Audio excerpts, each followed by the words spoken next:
Carlos me pidió que viniera a predicar el día de hoy, entonces pues quiero decirles dos cosas. Número uno, me encanta ver que todo el mundo aquí sonríe, porque allá en satélite la célula no es muy amigable, les comentaba, y me encanta ver que todos se saludan y todos conviven, y eso es increíble. Y dos, es la primera vez que el Señor me concede predicar formalmente. O sea, he predicado en las escuelas y así, pero formalmente digamos que es la primera vez. Entonces pues le agradezco tanto a Dios y por esto, porque bueno, pues no hay mejor cosa que hacer su trabajo, ¿no? Entonces, pues si me permiten, vamos a orar, por favor. Señor, pues cuántas gracias te damos esta tarde por la oportunidad que nos das de estar aquí. Gracias, Señor, porque tú has dispuesto todo para que hoy estemos aquí, todos nosotros. Gracias, Señor, porque no hubo impedimento para que pues este mensaje sea compartido. Yo te pido que nos des sabiduría, que nos abras el corazón, Señor, para entender y poner por obra lo que hoy vamos a escuchar. Ayúdame, Señor, a que no sea yo en ningún momento, sino seas tú el que tenga control de todo esto, Señor. Danos tu gracia para que podamos entender y sobre todo poner por obra, Señor, lo que hoy nos vas a hablar. Esto te lo pedimos en el nombre de Cristo Jesús. Amén. Amén. Muy bien.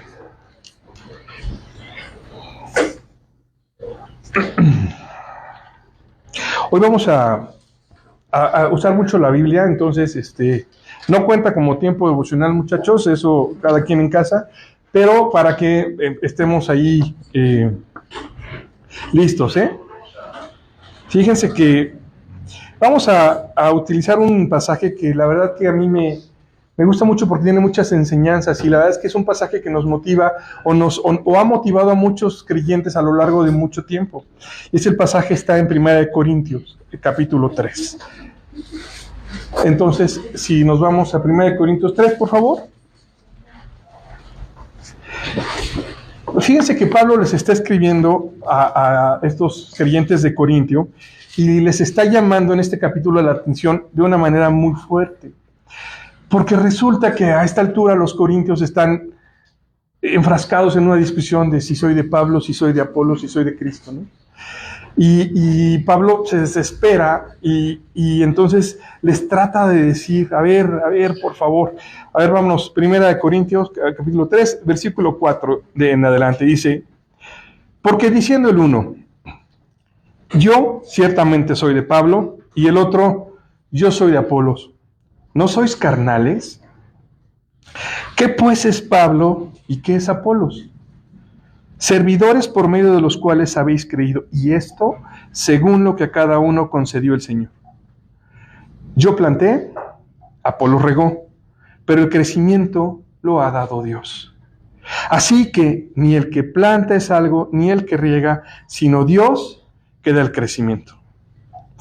No sé si alguna vez te ha tocado compartir y compartes con la religión tradicional, ¿no? De la que muchos de nosotros venimos.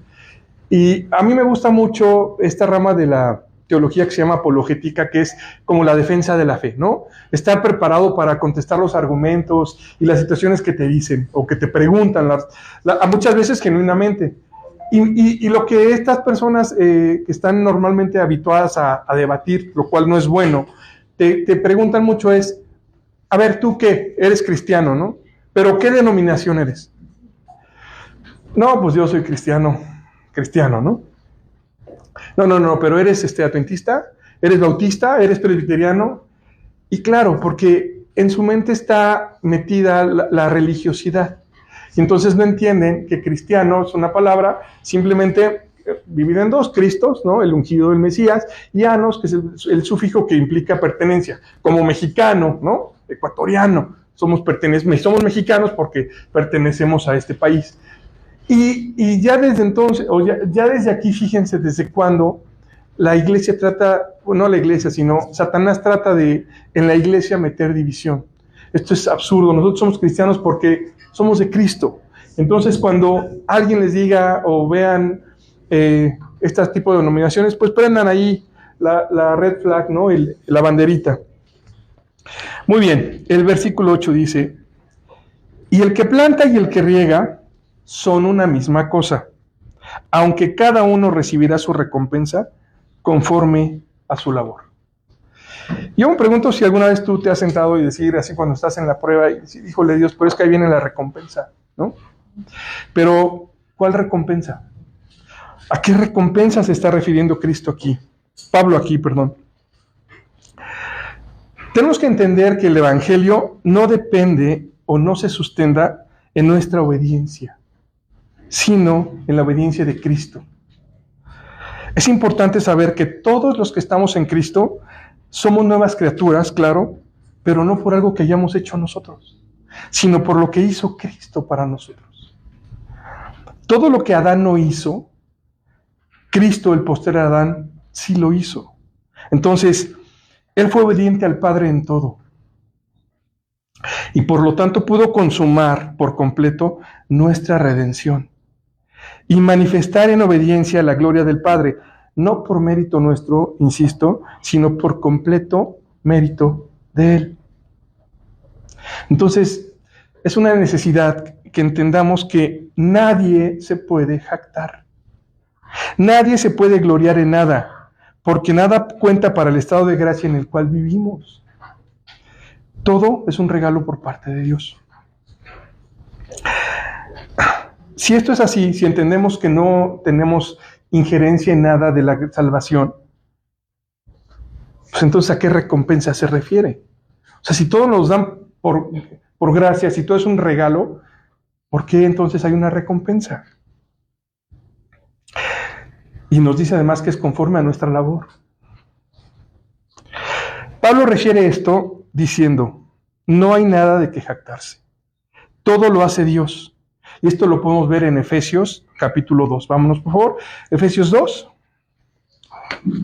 8 y 9. Digo, son versículos famosos. Yo creo que ya muchos se lo saben de memoria. O tendría que ser así, pero si no, no pasa nada. Los vamos a leer.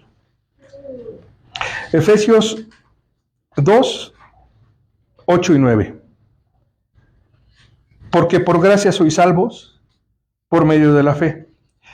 Y esto no de vosotros, pues es don de Dios, no por obras para que nadie se gloríe. Pablo dice que la única cosa de la cual nos podemos jactar o nos podemos gloriar es de esa cruz que nos mata todos los días para que no seamos los otros los que hacen la obra, sino que sea Cristo quien obra en nosotros. Pues es que esta obra es una obra divina, espiritual y eterna, de una construcción divina que no se pierde, que no se gasta, que no se extravía y que permanece para siempre. Hay otro pasaje en la Biblia en donde Jesús se refiere a las recompensas. Mateo 6, por favor. Esta recompensa de la que estamos hablando. En Mateo 6, versículo 16.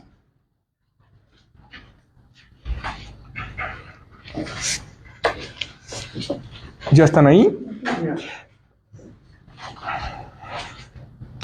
Dice, cuando ayunéis, no seáis austeros, como los hipócritas, porque ellos demudan su rostro para mostrar a los hombres, vean, que ayunan. De cierto, yo os digo que ya tienen su recompensa. Entonces Jesús está enseñando acerca del ayuno, porque a la carne le encanta ser vista por los hombres, Y muchas veces nos podemos formar una visión romántica, ¿no? Y justificar este deseo de ser mostrados. Sí, es que alegramos a la gente, ¿no? Cuando predicamos les damos esperanza. Les hicimos pasar un buen momento. Incluso hay quien puede decir, por esta labor las personas han venido a Cristo. Estamos inspirando a los demás. Entonces, cuando alguien viene y te dice, oye, muy bien lo tuyo, qué bueno lo que estás haciendo, qué bárbaro, ¿cómo hablaste? El Señor te dice, bueno, pues esta es tu recompensa. Es todo, ya no hay más. Ahí verso 17. Pero tú, cuando ayunes, unge tu cabeza y lava tu rostro. ¿Para qué? Claro, para no mostrar a los hombres que ayunas, sino a tu Padre que está en secreto. ¿Cuál es el propósito entonces? Ser visto por Dios y no por los hombres. Y tu Padre, que ve en lo secreto, te recompensará en público. Es muy importante comprender esto que Jesús está diciendo, que para que haya una recompensa de carácter divino, la única que verdaderamente sacia para siempre, nos enseña cómo sí tenemos que ayunar y cómo no tenemos que ayunar. Porque no es lo mismo ayunar y ser visto que ayunar para ser visto. Porque lo que Jesús está advirtiendo es la motivación de nuestro corazón. Cuando ayunamos de toda comida que no sea el pan de vida, es decir, Cristo. ¿A qué ayuno se está refiriendo Jesús? Versículo 19. No os hagáis tesoros en la tierra, donde la polilla y el orín corrompen. Sí, o sea, el orín es el óxido, lo que corroe, lo que corrompe todas las cosas que están en este mundo. Es el mismo espíritu de este mundo perdido sin Dios, y donde ladrones minan y hurtan. Entonces la pregunta es, ¿se pueden hacer tesoros en el cielo? Bueno, ¿y cómo se hacen los tesoros en el cielo? Nuestro tesoro está en el cielo básicamente por una razón, porque nosotros pertenecemos allí. Nuestra ciudadanía es en el cielo, esa es nuestra ciudad. Somos un pueblo espiritual. Esa es nuestra sustancia. Y entonces tenemos que entender que no somos como los antiguos. Nosotros no somos como Israel. Somos la gran Jerusalén, celestial, espiritual. Somos el cuerpo de Cristo. Y eso, fíjense, tendría que explicar que los cristianos no somos un grupo de personas ansiosas esperando recibir milagros, esperando recibir bendiciones,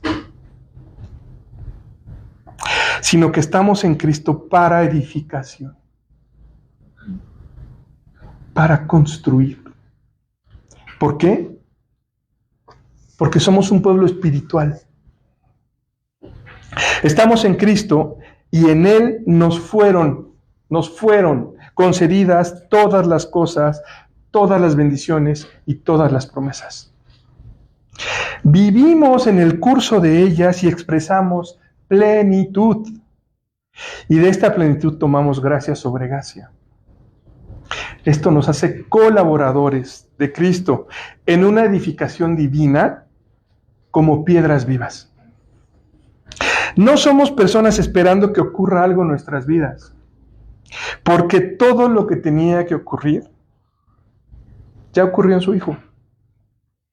Por lo tanto, lo tenemos absolutamente todo para que en las manos del Rey nosotros seamos esos instrumentos para edificación.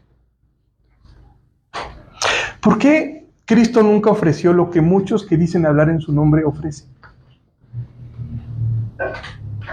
¿Han escuchado? Es que tienes que venir a la unción. Es que tienes que pertenecer a tal o cual célula para que entonces ocurra algo en tu vida. Es que tienes que forzosamente ir a tal o cual discipulado y tal o cual estudio, ¿no? Hay de repente quien dice, no, es que en este campamento, ahí sí se convierten las personas. Dios mío. O sea, esta es la esclavitud del subsidio humano.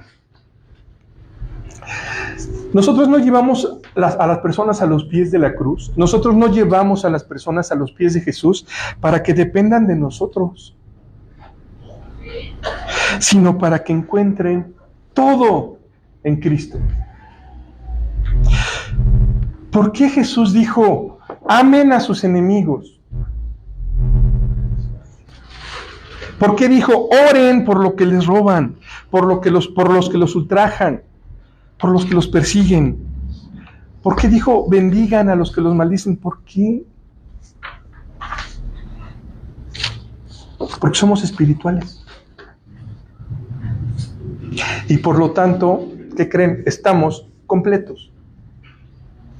Somos una nación santa. Y no por nuestros méritos, insisto, sino porque estamos en el santo. Todo es por su mérito.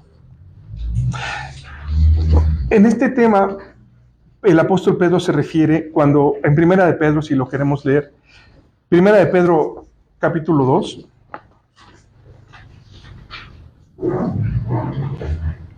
dice, mas vosotros sois linaje escogido, real sacerdocio, nación santa, pueblo adquirido por Dios. ¿A qué no saben para qué? Para anunciar, para dar a conocer el tesoro de aquel que nos llamó, efectivamente, sí.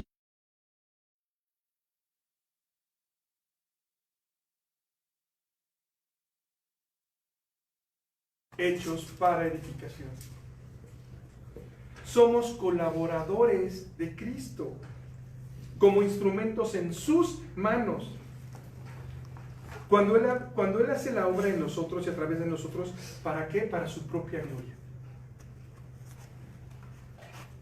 Entonces, como nación santa, ¿cuál tendría que ser nuestra principal característica? Bueno, una nación santa es aquella que todo lo que hace, todo lo que produce, todo lo que vive, todo lo que es, expresa su gloria.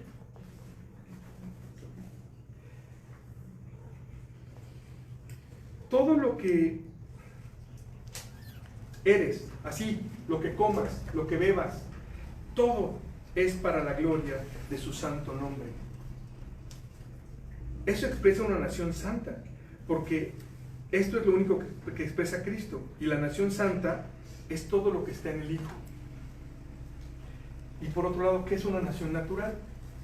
Bueno, una nación natural se expresa en años, días, horas, minutos, segundos.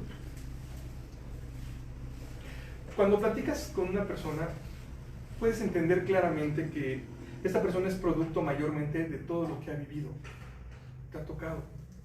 Ajá. Cuando interactuamos con esta persona, recibimos lo que la persona ha experimentado a lo largo de su vida. ¿Por qué? Porque expresamos por analogía. La gente habla de su infancia, lo bueno y lo malo, y lo puedes ver, se proyecta. Ajá.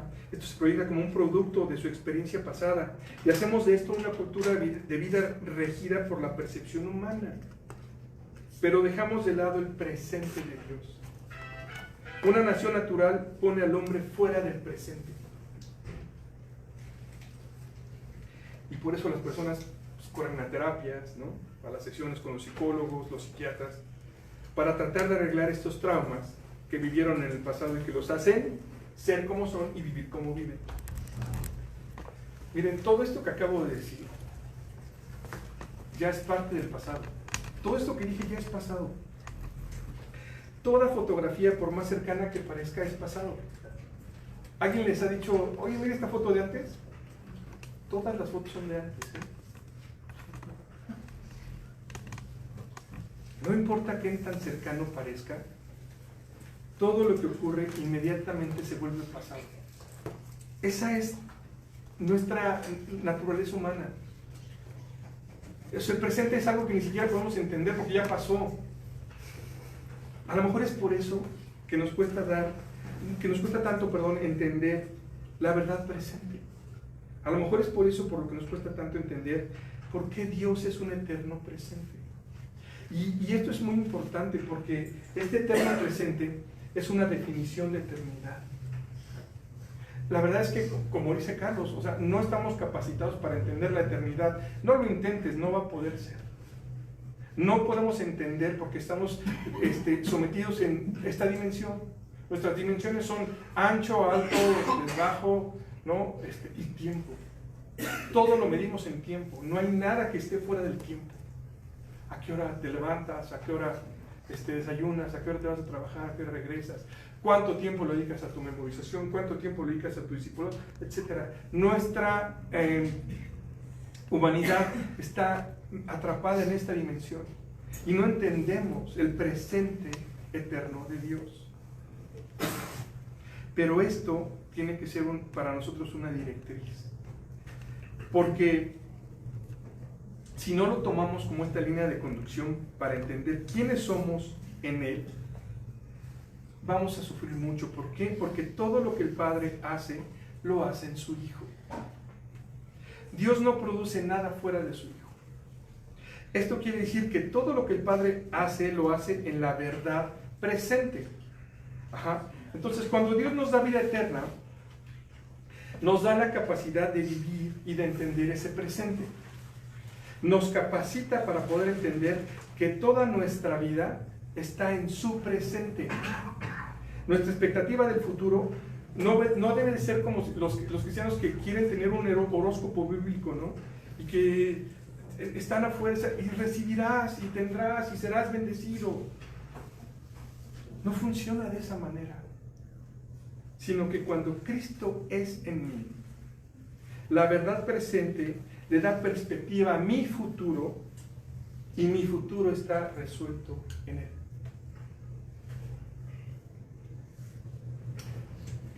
Dios hablaba a través de los profetas en la antigüedad, claro. La profecía por esto se convirtió en una expresión de futuro, porque Dios no hablaba de otra cosa que no sea Hijo. Y como el Hijo no se había manifestado, se entendía la profecía como algo que va a pasar, ¿sí? Lo que ellos estaban expresando es el que iba, el que había de venir. Todo lo que Dios habla es Hijo. Y los profetas hablaban Hijo. Por lo tanto, nos ha quedado una idea de que la profecía tiene que ver con el futuro, pero no tiene que ver con el futuro. Tiene que ver con la verdad presente. Solo que en ese tiempo en el que estaban hablando, hablaban del que había de venir y de lo que el que había de venir iba a producir en el mundo. Por tanto, la profecía se manifestó en el futuro hasta que Cristo vino. Pero ahora que Cristo vino y nosotros estamos en Él y Él en nosotros, Juan dice, Cristo es el espíritu de la profecía. Todo se trata de Él. Todo nos conduce a Él, al eterno presente y a lo que produce el gobierno del presente de Dios en nuestras vidas. Y si no entendemos esto, entonces quedamos atrapados en esperar milagros. Cuando tenemos al que hace los milagros en nosotros, y nosotros estamos en Él. ¿Para qué? Para expresar todo lo que Él es por completo en nuestra vida. Entonces tenemos que entender, tenemos que empezar a creer en la eternidad de todos los hechos de Jesús, porque gobierna y resuelve nuestro futuro. Nuestra eternidad está resuelta en aquel que es la vida misma. Entonces vendrán bendiciones, decían los profetas, porque Cristo no se había manifestado. Pero ahora, sin ninguna duda, podemos entender por qué Juan en su tercera carta dice, fíjense, tercera de Juan, capítulo 1, versículo 2. Tercera de Juan 1, 2. Amado, yo deseo que tú seas prosperado en todas las cosas y que tengas salud. ¿En qué tiempo está hablando? En el futuro. Así como prospera presente tu alma. Si la verdad presente gobierna sobre tu alma, tu futuro está resuelto.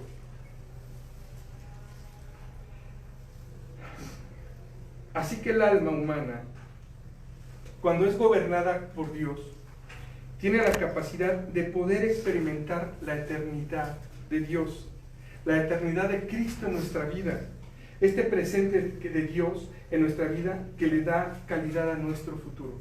¿Se entiende? ¿O no?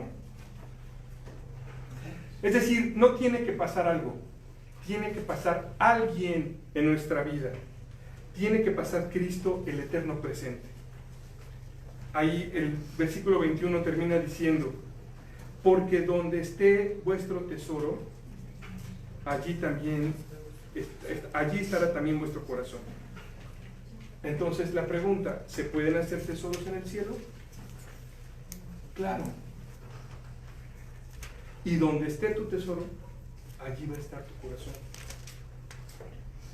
Entonces Pablo dice, yo planté y Apolo regó. ¿Has analizado cuál es la recompensa de plantar y regar?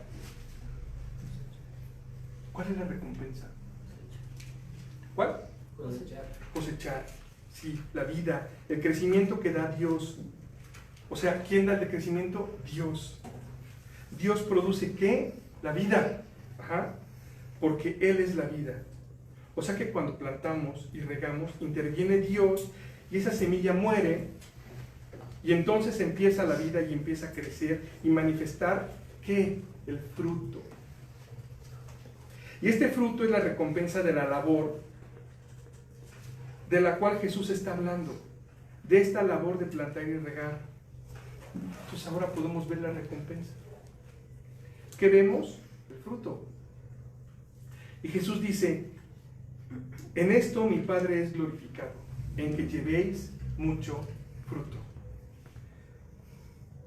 La recompensa en nuestra vida es que haya ¿qué?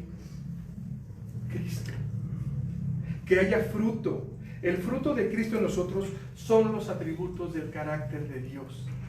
Los atributos morales de Dios que se van a manifestar en nuestra vida como amor, gozo, paz, paciencia, benignidad, bondad, fe, mansedumbre, templanza. Por favor, no hay que expresarnos como hombres de este mundo, como hombres incrédulos, niños en Cristo, sin poder disfrutar ¿de qué? De la recompensa. Un fruto que le da calidad a nuestra vida, que se expresa en un eterno presente para que todo nuestro futuro esté resuelto en Él. Lucas 8:14 dice: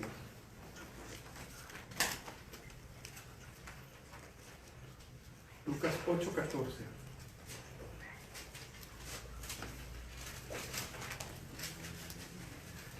Después de que esa semilla fue plantada, dice: pero yéndose, son ahogados por los afanes y las riquezas y los placeres de la vida y no llevan fruto. Mira cómo lo expresa Marcos. Marcos 4:19, por favor.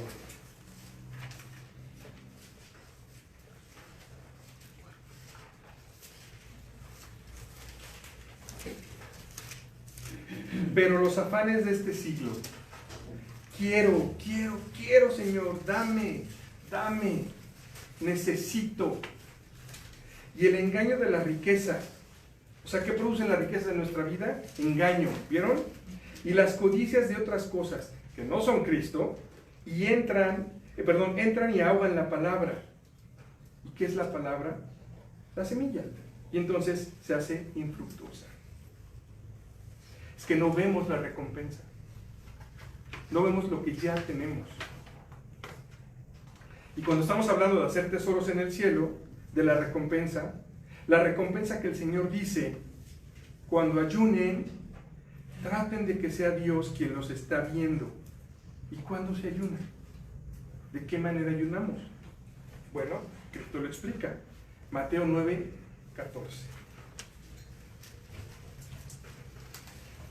Mateo 9:14, por favor.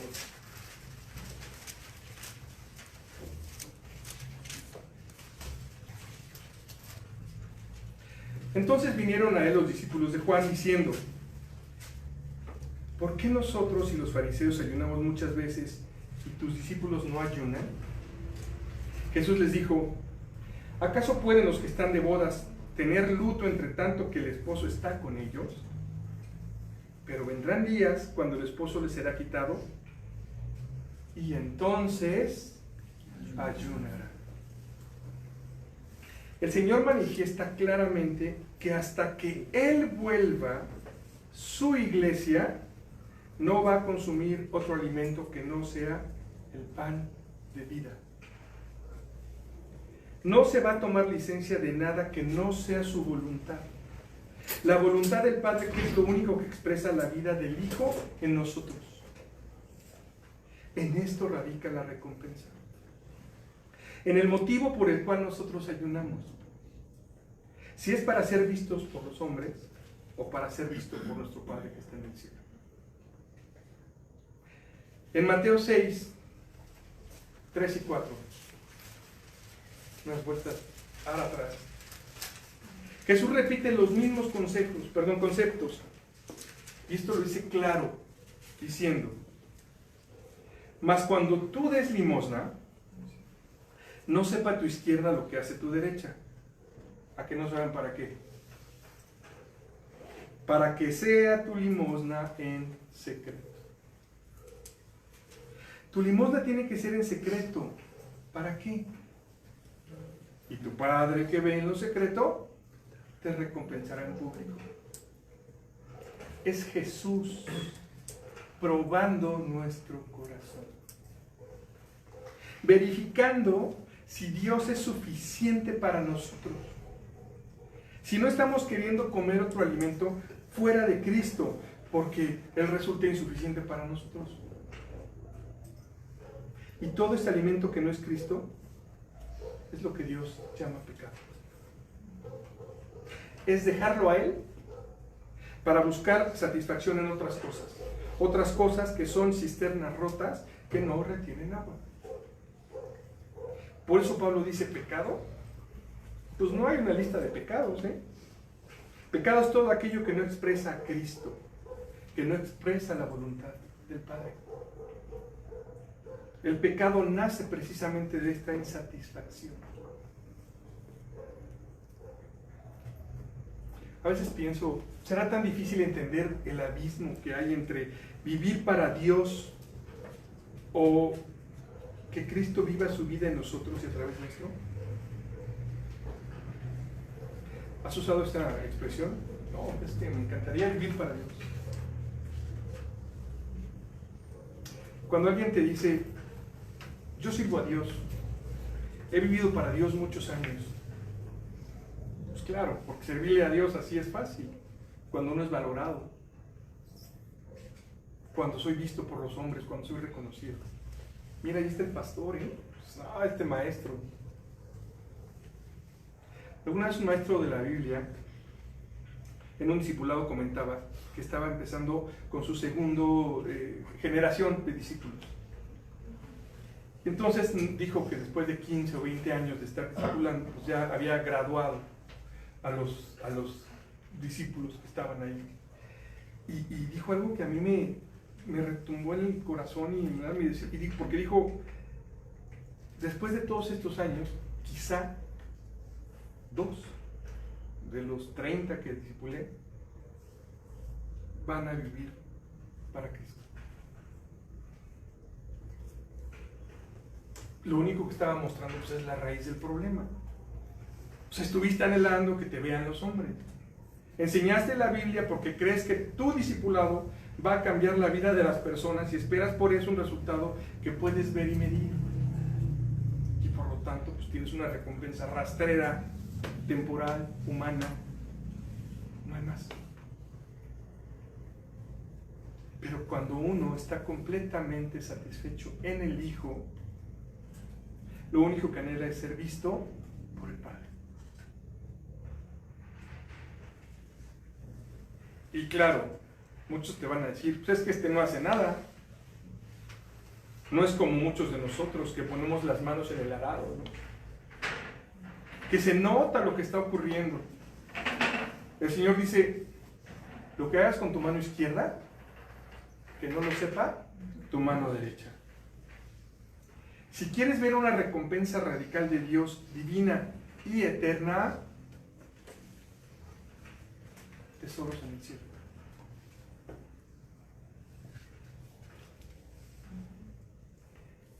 Tenemos que entender esto porque Jesús se está refiriendo a la motivación del corazón.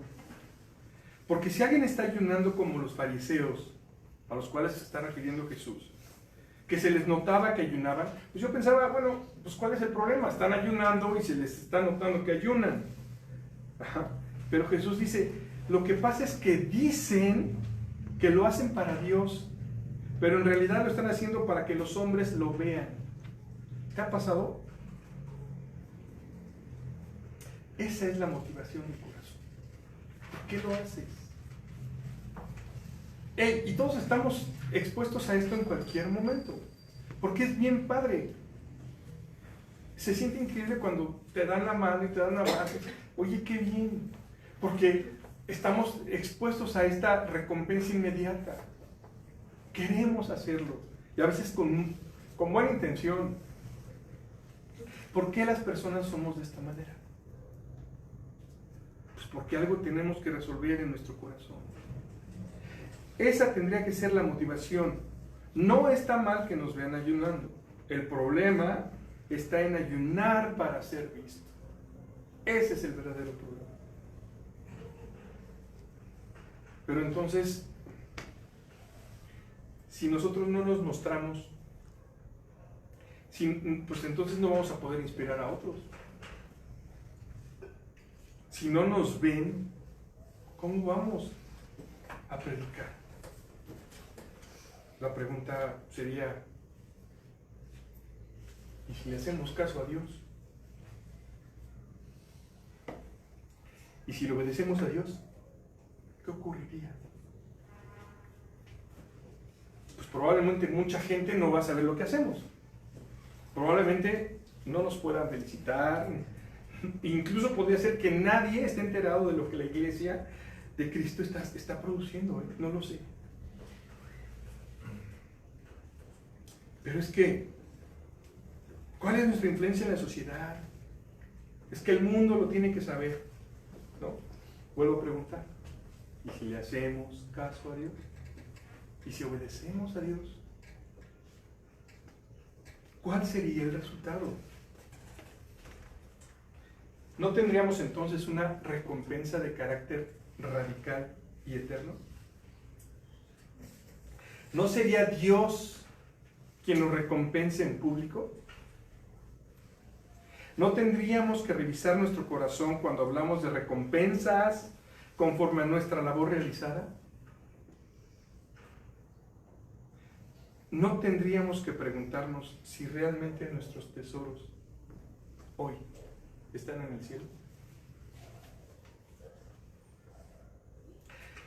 Esta es la forma en la que demostramos subliminalmente que Cristo no es en nosotros suficiente y que no es en nosotros la preeminencia. Esto es algo que debemos corregir. Urgente. Si Dios no es real para nosotros, si no es real para mí, entonces va a ser dificilísimo cuando se presente la dificultad, cuando se presente la prueba o cuando venga la tormenta. Porque todo lo que no esté edificado sobre la roca se va a caer. Y no importa lo que se haga ya en el momento que aparezca la tormenta, ¿eh? No importa si vienen los hermanos y te abrazan y te llaman y te ayudan y oran por ti. Si esta edificación no estaba sobre la roca, se va a caer. Créeme, no deberíamos servir si no es de esta manera.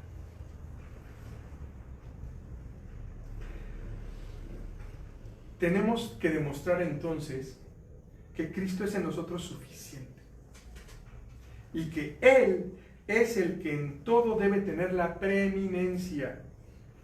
Pablo le decía esto a los hermanos de Colosas, los que decían que Cristo era maravilloso, que era hermoso, pero que no era lo que decía ser, que no era el todo en todos, que no era Dios. Entonces Pablo dice, no. Les tengo que escribir una carta. Y empieza diciendo, Colosenses 1,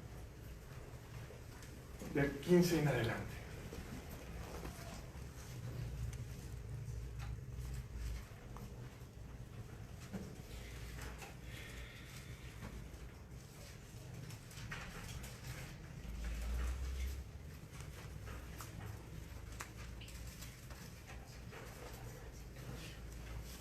¿Ya estamos ahí? Dice, Él es la imagen del Dios invisible, el primogénito de toda creación, porque en Él fueron creadas todas las cosas, las que hay en los cielos y las que hay en la tierra, visibles e invisibles, sean tronos, sean dominios, sean principados, sean potestades, todo fue creado por medio de Él y para Él. Y Él es antes de todas las cosas, y todas las cosas en Él subsisten. Y Él es la cabeza del cuerpo que es la iglesia. El que es en el principio, el primogénito de entre los muertos. ¿Para qué? Para que en todo tenga la preeminencia. Es decir, para que sea el primero en todo, en nuestra vida y en toda la creación. Por lo tanto, termina diciendo, por cuanto agradó al Padre que en Él habitase toda plenitud. Plenitud de la cual tomamos todos gracia sobre gracia. Sobre su mérito es gracia. Si alguien quiere ver el futuro en forma de paz, es solo mediante la persona de Cristo y su obra. O sea, tenemos que entender que la batalla que estamos teniendo es una batalla injusta. Es una batalla que está ganada. Cristo la ganó en la cruz. ¿Has orado por paciencia? Cristo ya te la dio. ¿Has orado por bienestar? Cristo ya te lo dio. Pero no lo podemos ver, no lo queremos ver, no estamos dispuestos a apropiar el triunfo de Jesús en la cruz. Esto le está diciendo Pablo. Somos espirituales cuando entendemos que lo importante no es lo que sentimos, sino quiénes somos en Él. ¿Por qué los judíos no aceptaron a Cristo? Pues porque no era el Mesías que ellos querían, porque no vino a levantar una revolución. ¿Cuántas veces hemos escuchado? Porque ¿de qué te sirve que te cambie las circunstancias si tu corazón es el mismo?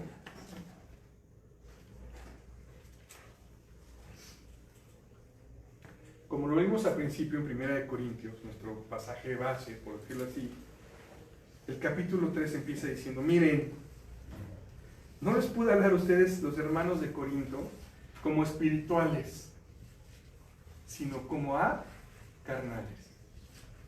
Porque son niños en Cristo. Digo, esto es Pablo siendo tierno, ¿eh? Les está poniendo aquí una pela, pero, o sea, con amor. Entonces, son niños en Cristo. No les pude dar a beber viandas, sino leche espiritual, porque no son capaces de recibirla todavía. Ustedes se expresan como hombres del mundo, como incrédulos, y aunque están en Cristo, actúan como niños. Se expresan como incrédulos, y entonces en el versículo 6 dice Pablo, 1 Corintios 3:6. Yo planté, Apolos regó, pero el crecimiento lo ha dado Dios. Así que ni el que planta es algo, ni el que riega es algo, sino Dios que da el crecimiento. Y el que planta y el que riega son una misma cosa, otra vez, aunque cada uno recibirá su recompensa conforme a su labor. Porque nosotros somos colaboradores de Dios. Y ustedes son labranza de Dios, edificio de Dios. Es Él el que hace la obra. Nosotros solamente somos instrumentos en sus manos. Después de que Jesús da el sermón del monte, nos enseña a orar, ¿recuerdan? Y entonces explica perfectamente cuál es la recompensa. Y dice que son tres cosas fundamentalmente. Si lo quieren ir buscar, si no se los leo. Mateo 6:9 dice, la recompensa es que el nombre de Dios sea santificado. Mateo 6:9. En el 6:10 dice, la segunda, que su reino venga. Y la tercera, el mismo Mateo 6:10, que su voluntad sea hecha. Esta es la recompensa. La recompensa es Cristo, el bien supremo. todo lo que Dios llama bien está en su Hijo, en su reino, en la expresión de su gloria, en la expresión de su voluntad en nosotros. Ese es el bien, esa es la recompensa, es el galardón. Cristo, Cristo. Para terminar, ¿cuál es el ayuno del que Jesús está hablando? Bueno, el profeta Isaías aparece enseñándonos esto. ¿Cuál es el verdadero ayuno? Y él dice cosas como esta. Vámonos a Isaías 58 y ahí vamos a estar cambiando un poquito de libros, pero es importante. Isaías 58.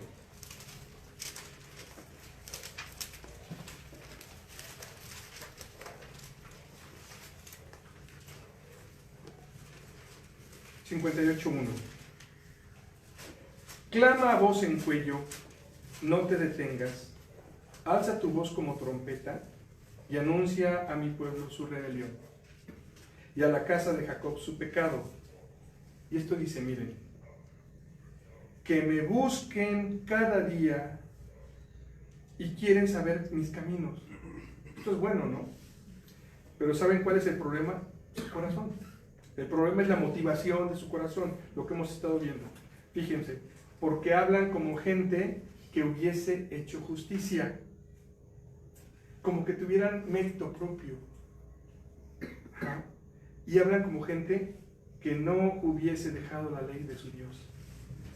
Me piden justos juicios y quieren acercarse a Dios. El 3, porque dicen, ayunamos y no hiciste caso. ¿De verdad? O sea, ¿de verdad es Dios quien nos tiene que hacer caso a nosotros? ¿O somos nosotros los que tendríamos que hacerle caso a Dios? Humillamos nuestras almas y no te diste por entendido. ¡Hey, Dios! ¿No entendiste? Híjole. He aquí, en el día de vuestro ayuno buscáis vuestro propio gusto. Lo que está diciendo Dios es, cuando están ayunando, no me tienen en cuenta a mí. Ayunan para sus propios deleites y hacen justicia como gente que cree tener méritos. Ese no es el ayuno que escogí, dice el Señor. Y cuando describe el ayuno, el que realmente escogió, me acordé de Mateo 25. Dejen una marca ahí en Isaías 58, porque vamos a cambiar entre Isaías 58 y Mateo 25. Y vamos a ir así, adelante y atrás. Entonces, no pierdan esos dos. Está Jesús hablando de la recompensa. Ajá. Y fíjense la comparación entre Isaías 58 y Mateo 25. ¿Ya tienen los dos? Isaías 58, 7. ¿No es que partas tu pan con el hambriento? Y Jesús dice, Mateo 25, tuve hambre y me diste de comer. Isaías 58, otra vez. Y a los pobres errantes albergues en tu casa. Mateo 25, 35 dice, fui forastero y me recogisteis. Isaías 58, 7. Que cuando veas al desnudo, lo cubras y no te escondas de tu hermano. Mateo 25 dice, estuve desnudo y me cubristeis. Es decir, que si hiciste esto, si estás en Cristo y Él es la expresión en tu vida, si el ayuno que yo escogí, dice el Señor, es que no comas otro alimento que no sea Cristo, y todo lo que Él produce, todo lo que está en Él, dice Isaías 58, 8 y 9. Entonces nacerá tu luz como el alba, y tu salvación se dejará ver pronto, e irá tu justicia delante de ti, y la gloria de Jehová será tu retaguardia. Entonces, sí, Invocarás y te oirá Jehová. Clamarás y dirá él, heme aquí. Hijo, heme aquí. La recompensa. Mateo 25, 34. Entonces el rey dirá a los de su derecha, venid, benditos de mi Padre, heredad del reino preparado para vosotros desde la fundación del mundo. ¿Ven la comparación? La recompensa. Cristo es la recompensa. Todo lo que Él es, todo lo que Él produce, todo lo que expresa en nosotros y nosotros en Él. Y nos llama a invertir en los tesoros del cielo, en los valores eternos, en la persona de Cristo, porque esto tiene dividendos que están asegurados para la eternidad. Tesoros en el cielo de donde somos, donde fuimos trasladados en Cristo. Invertir en el tesoro divino que es Cristo de infinito valor trae dividendos de gozo y de plenitud que expresan la recompensa que es Cristo. Así es que no se olviden. Jesús dijo, yo soy el pan de vida. El que a mí viene nunca tendrá hambre, y el que en mí cree no tendrá sed jamás. La recompensa, la satisfacción es Él. Por eso les dice a los que le sirvieron durante toda su vida, expresado en Mateo 7, Señor, servimos, predicamos, profetizamos, echamos fuera demonios, hicimos milagros en tu nombre. Y Él les dice, me sirvieron toda la vida, pero nunca vinieron a mí. Yo soy el tesoro, dice Jesús. Yo soy la recompensa. Nunca vinieron a mí porque nunca me vieron como el tesoro por el cual vale la pena dejarlo todo. Y dice, nunca los conocí. Por eso Dios expresa claramente, yo conozco todo lo que está en el tesoro, lo que está en mi Hijo, lo que está en Cristo, la recompensa. ¿Podemos cerrar nuestros ojos un momento? Señor, líbranos de perder el tiempo buscando en los placeres terrenales rastreros de este mundo, que lo único que traen a nuestra vida es desgracia, perdición y muerte. Una recompensa, Dios, que termine en amargura, en pérdida. Condúcenos al tesoro, a experimentar la suficiencia eterna de Cristo, para vivir en tu eterno presente conforme a este gobierno, en el cual Cristo es la preeminencia en todo, para poder hacer tesoros en el cielo. Dios, que lo único que importe sea ser vistos por ti y no por los hombres, anhelando la recompensa radical, divina y eterna en nuestras vidas. Hacer tesoros en el cielo, Dios, Cristo en nosotros, para que esto sea manifestado eternamente y para siempre, para la gloria de tu santo nombre y la expresión de esa gloria en nosotros, en todo lo que somos en Cristo y todo lo que produce Cristo en nosotros, de manera que el mundo al vernos te glorifique, Padre, que al vernos sea expresado Cristo en nosotros, que el mundo crea que eres real, en el nombre de nuestro Señor Jesucristo. Amén. Amén.